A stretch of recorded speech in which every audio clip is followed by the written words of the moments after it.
Gamers reject modern games. Wow, surprising. I wonder why. Just 66 titles saw 80% of the playtime in 2023. Most of them being old, quotation mark, games like Fortnite or Grand Theft Auto 5. Well, I mean, by the Does this surprise anyone, honestly, at this point? What are the new big hit games that we're getting? The 50 billionth iteration of Assassin's Creed, probably maybe a new Skyrim, and when I say new, I just mean Skyrim and nothing really changed, but give us your money. Skull and Bones, a great game, obviously. Suicide Squad, ooh, even a better game, right? Yeah, there's not a lot. Diablo 4, an absolute flop.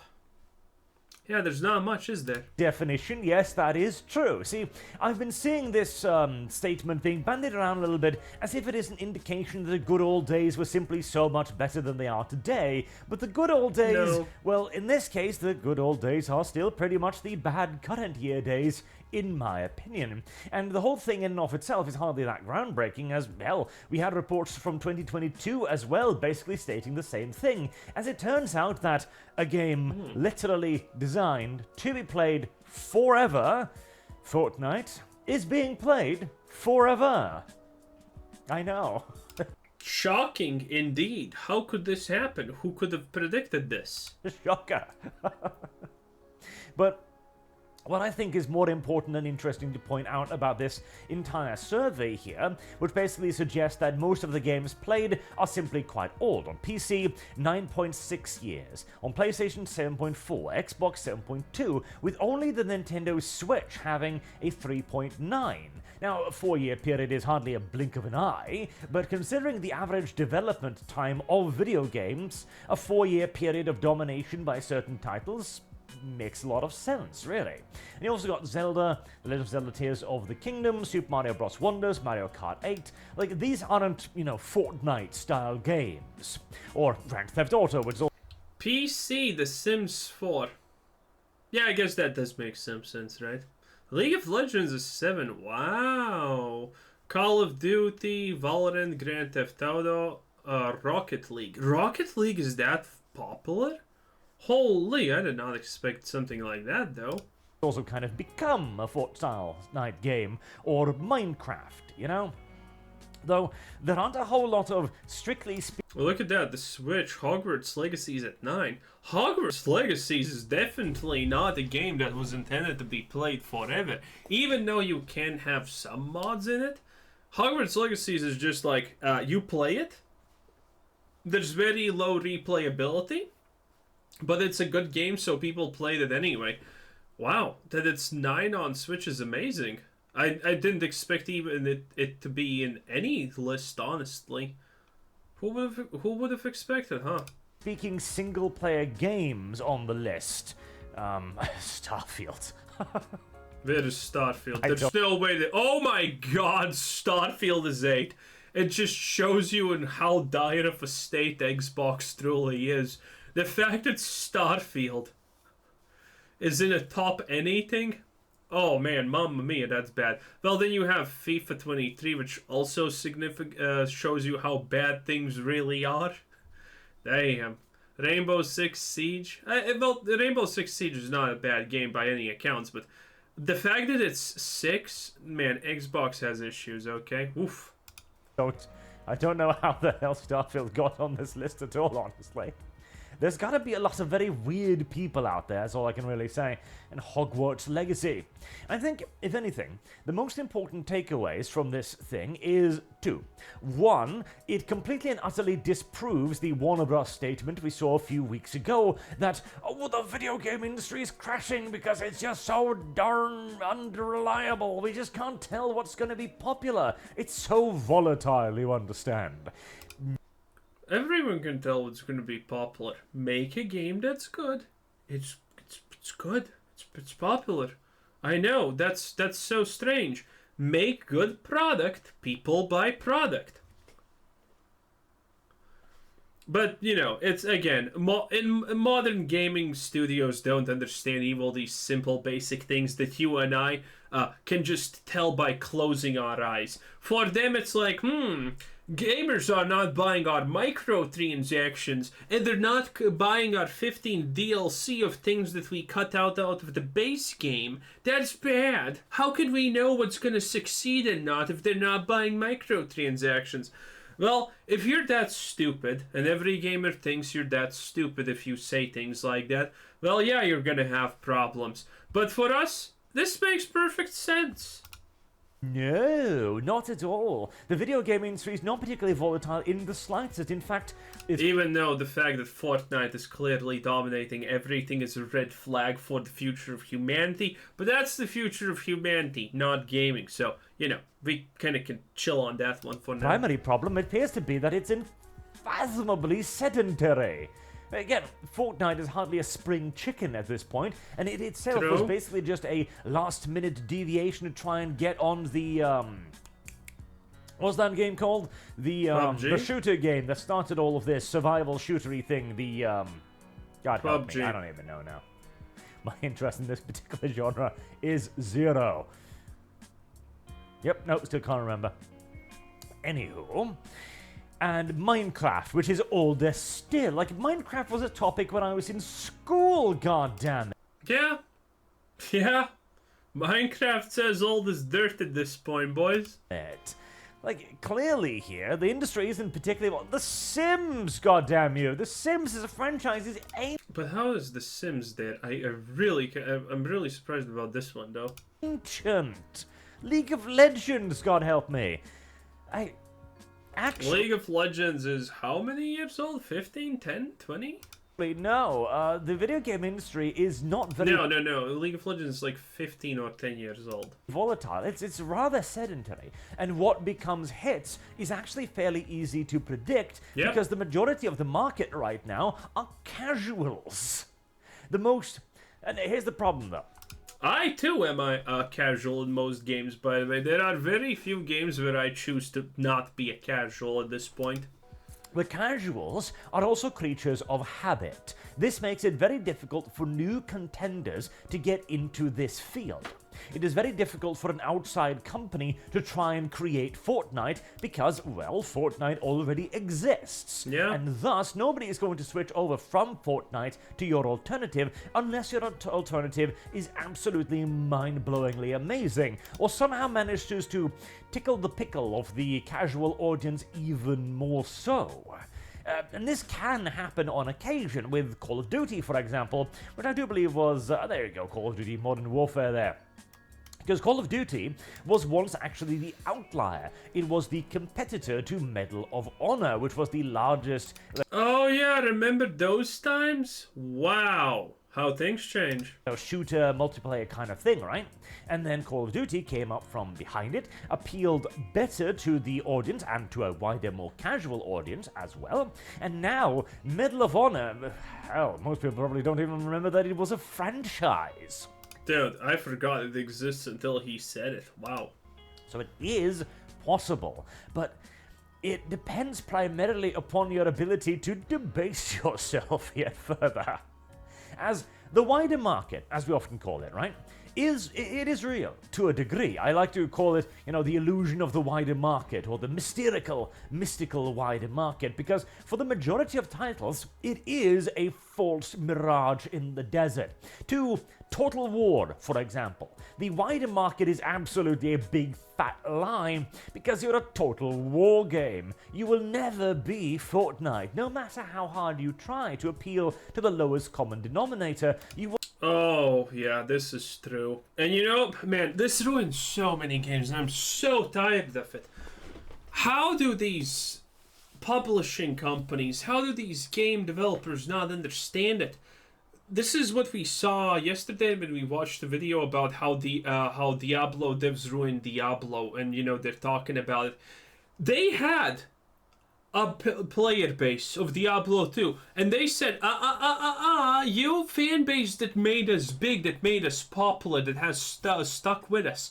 You don't matter. We want a new player base. And then they completely ruin everything for a new player base that didn't want them, didn't like them, didn't stick around.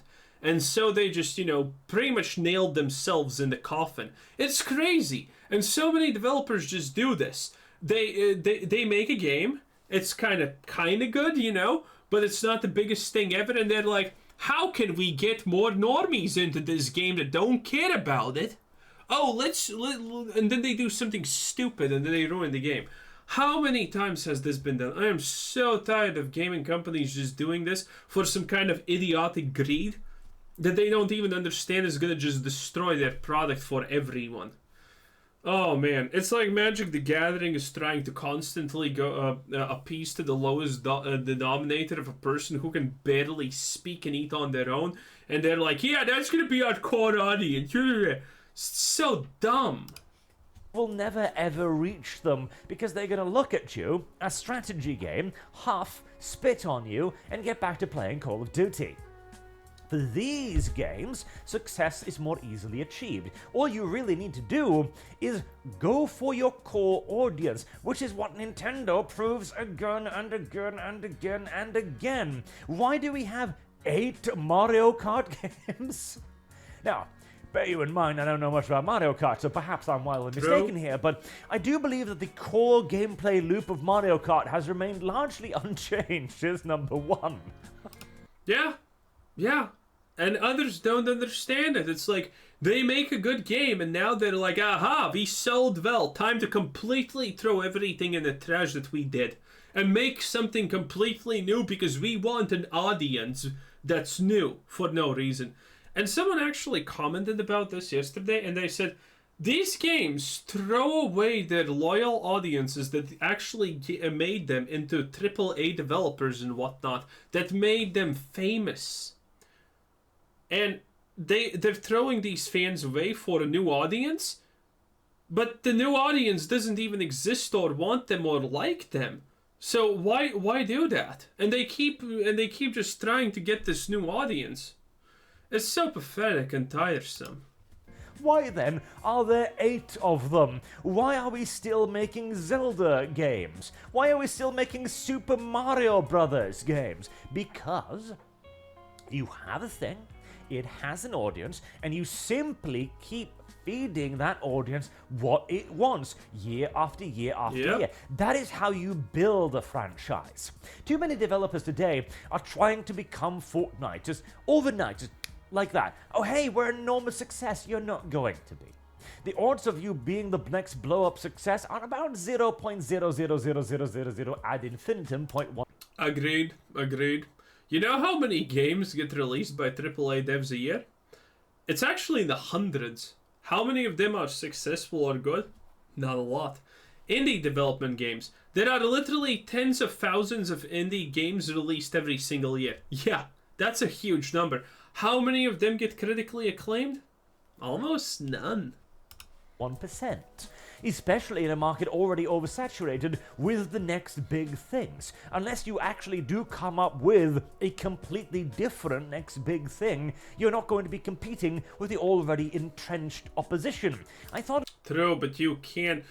You can try to compete with Fortnite by just making a better Fortnite. You don't even need to make anything new. You just make a better Fortnite. That's it. Pretty simple. But the problem is with these big developers also... The fact that they do the most mind-bogglingly stupid thing possible. If someone is trying to compete with Fortnite, you know what they're gonna do? They're gonna kinda make Fortnite, and then they're gonna say, yeah, this is Fortnite enough, and then they're gonna, you know, not push forward, not make it better, just concentrate on the microtransactions or some other garbage like that. Game first, microtransactions second. Not, oh, we're almost Fortnite. Let's now just add microtransactions because we already nailed it. And there's so many developers that actually do this. It's insanity. We would have learned this lesson via World of Warcraft and the MMO boom, where 98% of those games failed miserably, but it is the video game industry, and its ability to absorb wisdom and or lessons is equal to that of a brain-damaged goldfish submerged in a tank currently engulfed in electricity and or mustard gas. Thermostat gas penetrate water? Anyway. No? You get the general drift.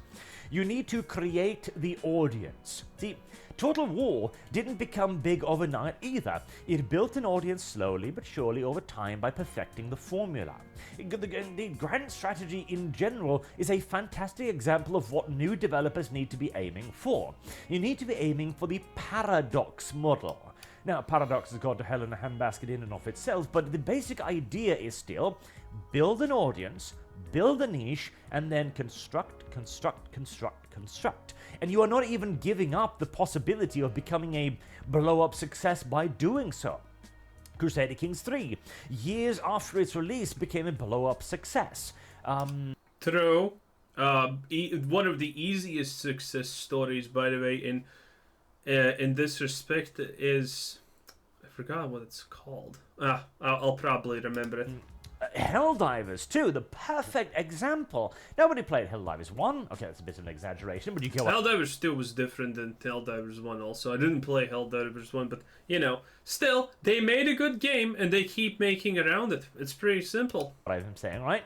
And then Helldivers 2 arrived, and boom! Everywhere. It's now one of the biggest games, and when this list comes out for, 2024, etc., it's probably going to be on it. It's probably going to be competing with Fortnite, actually.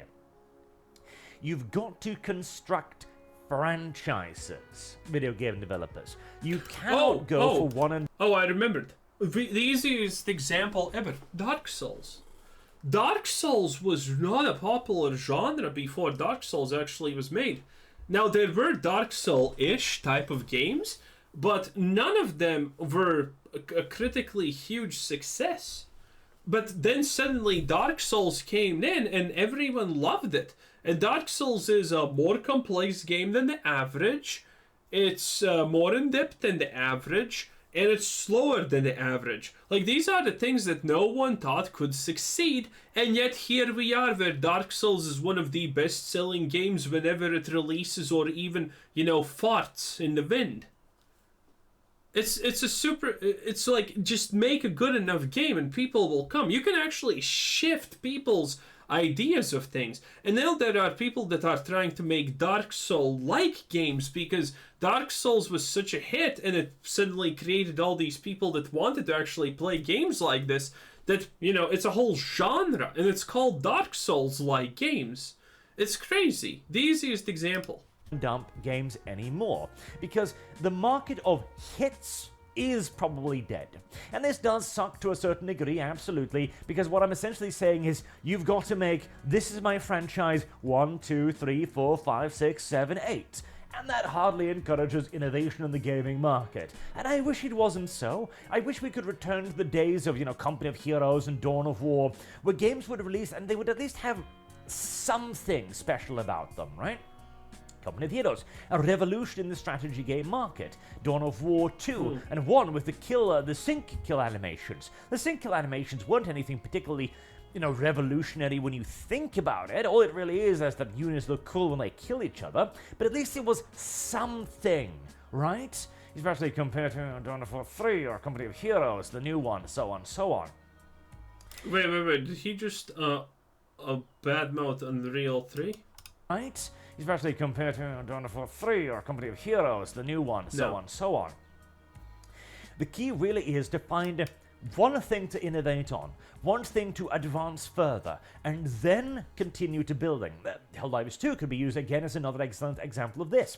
Helldivers 2, he doesn't reinvent the wheel in any real regards. Yeah, it just does good. It was like the Blizzard of old. The Blizzard of old never innovated on anything. They just stole from the competition and made it better, which is a genius tactic. And it's actually sad how the gaming industry is nowadays. Valve is the most successful gaming company pretty much of all... Well, not really, but it's kind of there. Of all time. It's one of the most successful video game companies, definitely of all time. And its main strategy is... do nothing and wait until your competition shoots themselves in the foot. That's what Valve does. They don't innovate, they don't make, they don't care. They just wait until their opposition destroys themselves by making bad choices. That's it. That is it. It's crazy, isn't it? The modern days are just the Wild West. It simply perfects the extraction shooter formula and adds in a couple of cool tidbits here and there, like for example the mini rhythm game almost, where you use your arrow keys to call in call-ins, for example. Call-ins. Well, I suppose it's technically correct. That was a brilliant idea because it adds in a tremendous amount of stress to the act of calling in artillery barrage, particularly if you're getting pelted by laser fire as you're doing it. So please, video game developers, stop trying to be Fortnite. You will never be Fortnite. Now, you could potentially eventually become a Fortnite-esque thing if you build on it. And this goes out specifically to Warner Brothers as well. The volatility of the franchise. Oh, jeez. The franchise is set in goddamn stone. It is simply that you are trying to compete with stone on being hard. And thus, unless you happen to be a diamond, you're probably going to lose out. Especially when you have a tremendous amount of potential IP power like Warner Brothers. What you need to try to do is be Mario Brothers rather than Fortnite. And this goes out to all of the smaller developers as well. If you're making a game, make it for your audience first. Once you've... That's why, by the way, a lot of smaller, franchises and titles succeed, because they're not trying to be Fortnite, a lot of them. They're just trying to make a really good game. For example, Against the Storm. I have played that game for like $300 or something. Prestige 20, all of that good stuff, baby. In any case, love the game. It's really good. It definitely doesn't try to be Fallout. Against the Storm, you know what that is? Survival city builder. Absolutely love it. It just tries to be a good survival city builder. That's what it does. At no point does it try to be Fortnite. And that thing sold 1 million copies. Made by Hooded Horse Studios. It's great. It's absolutely great. Does it innovate on a couple of things? Yeah, it actually kind of does innovate on a lot of things. But it created a base, and then it tried to build on this base, exactly like Arch says. They just built on what they had. They listened to feedback. And now they have sold more than 1 million copies on Steam, which is crazy because they are an indie dev. If you've constructed a base, then you can build on that base. Well, maybe they're a single A studio, I'm not sure, but in any case. And once you have a loyal fan base, they will almost never ever abandon you, even if you repeatedly and consistently True. He's literally talking about Bethesda. Abuse the shit out of them. Which again, Total War has so neatly and thoroughly proved. Oh, God help me, Total War. It used to be a great franchise. Used to be. And though, even then, you can only beat a dog for so long until it starts biting you back, I suppose. As I've been playing the Lord of the Rings mod for Medieval 2 quite a lot recently, and whilst it is definitely designed for people who have played a lot more Medieval 2 recently than I have, and thus certainly has some mildly unfair elements to it. Just the act of playing Medieval 2 again is incredibly zen. Like, the game just feels so much better. The pacing of it, the interface, all of it just, it's like coming home. It's a warm bath after the trials and tribulations. Hey, get burned too many times when you finally find something that you like. That is a feeling. Of modern day Total War and Pharaoh. I guess even building the franchise can go wrong on occasion if you forget about your actual audience. But yeah, well, I guess that's it for Arch. Arch, you need an ending screen. Anyway, that was the Archcast by Arch. 10 out of 10. Anyway, this was Quizzer Sid saying thanks for watching. Subscribe if you haven't already, and have a nice day. Bye-bye.